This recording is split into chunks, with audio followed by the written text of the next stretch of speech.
Hi, welcome to my crib. This is where I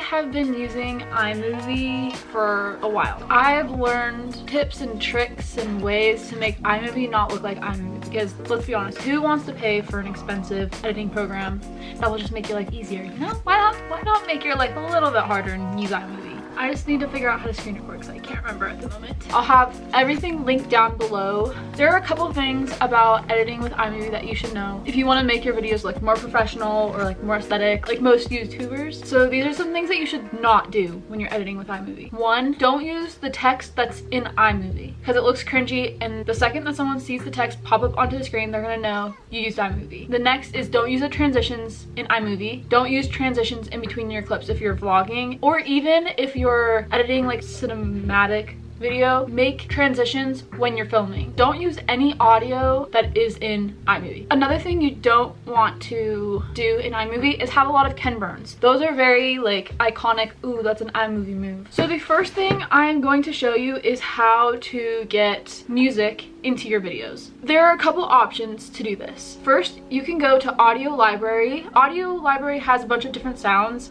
for you to add into your vlog. When you're doing music, you want to make sure that it's not copyright so you don't get a copyright claim, but if you're not making money off of YouTube, then it doesn't really matter if you have a copyright claim because it doesn't affect you in any way. The next thing you can do is you can type in aesthetic vlog music, and then that's gonna be like what you hear like all your favorite YouTubers using. And most of the sounds are like lo-fi songs, so you can also Google lo-fi no copyright audios, and then you can get some more like aesthetic background music for your video. I will take the link, I'll copy it, and then I'll go to YouTube to MP3. Now, I'm not condoning this because it's a little bit illegal, but I'm trying to help you and share with you what I do, because this is what I do for every single video. I put it into ytmp3.cc, and when you're using this, please be very careful on what you click because you can very easily give yourself a virus. Now, when you download it, another screen is gonna pop up and you're gonna need to close that immediately because that will be a virus. I download the MP3, close the window, and then it's gonna go to my downloads. If you wanna like have cute aesthetic text and that you can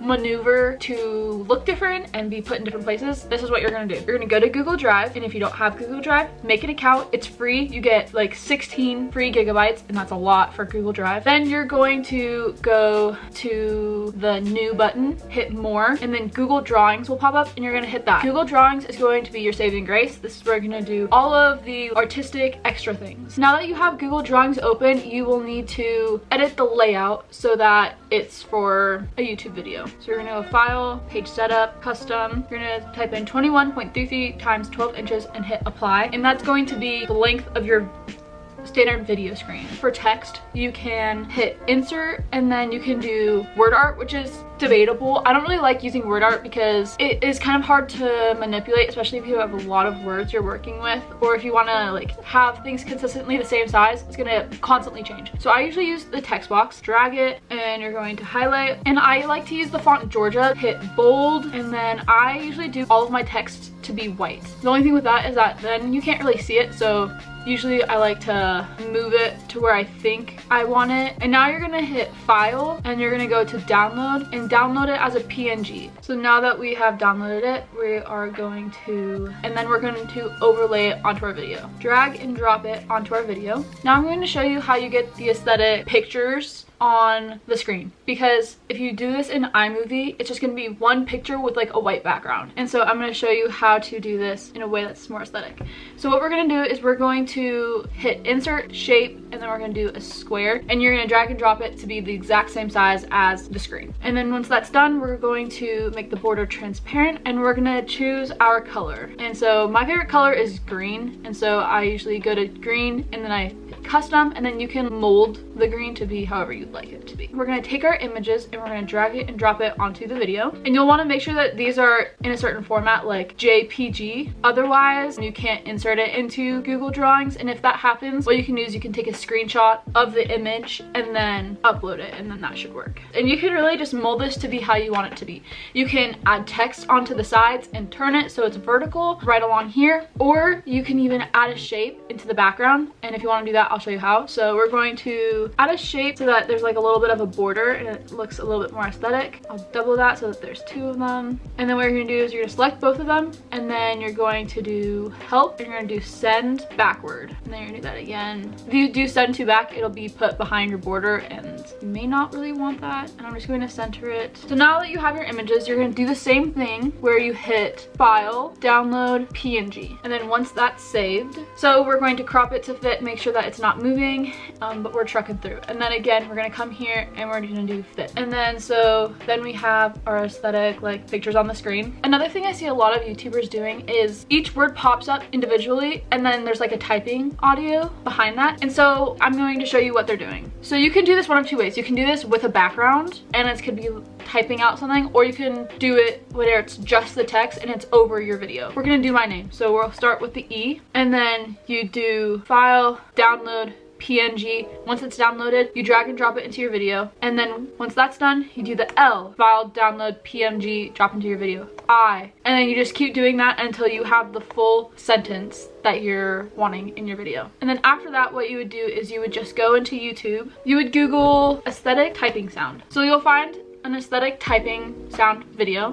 Then you'll take that link, put it into the YouTube MP3 converter, download it, and then you'll put it into your video and crop it so that it sounds like it's typing as words are popping up. I'm not going to do that right now because I don't want to. Another thing that can be kind of tricky when you're editing is audio. I'm going to show you how to manage your audio so that when you're not talking, it's a bit louder, and when you're talking, it's a bit quieter so people can actually hear what you're saying. So we're gonna go ahead and just take our, where is it, aesthetic audio, and we're gonna drag and drop it into the video. Add that to the beginning, zoom all the way in just so you know like exactly what you're working with. Cut the sound right before I start talking. And so in order to do that, I'm on my MacBook and I'm going to hit Command and B, and that will cut the audio. So you'll want to make sure that it's selected Command B, and it will cut the audio where the line is. I'm going to drag the audio and overlap them. You may think that this is going to mess it up, but what it's actually doing is just repeating what's just above it. My laptop is so slow. The first bar is going to be the loudest and the second bar is going to be quieter. So we'll just drag this to be quieter, and then we're going to have the first louder sound fade out at the end. And so what it sounds like is this.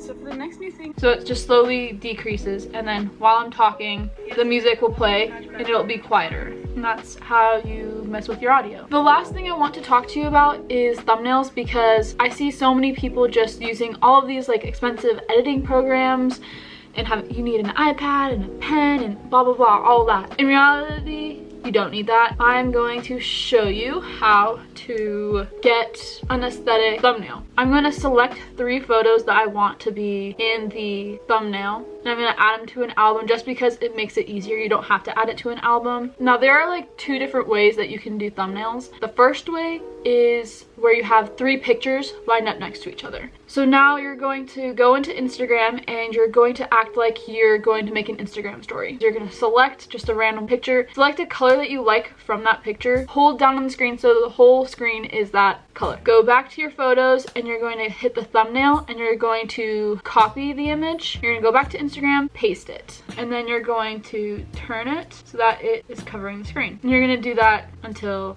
you have the final product. Once you have the rough layout that you want, you're going to save the image, go back into your camera roll, select it, and now if you want to add text over it, you can. And I like to do the chunky text just because it's easier to see. Add the text over to the whole thing. So now you're going to download it. You're going to go back into your camera roll, select it, and then you're going to rotate it, and then you would just go into YouTube Studio, hit videos, select the video you want it to be added into, hit edit, and then you're gonna hit edit again, hit change, and you can add the custom thumbnail onto the video. That's everything I can think of right now that is like the basics for making YouTube not necessarily look like YouTube and making it more look like Final Cut Pro, for example. If you have any questions or if you want me to do another video like this, let me know and I definitely will. I do have more topics that I could do this on. Make sure you subscribe if you haven't already, and I'll see you in my next video.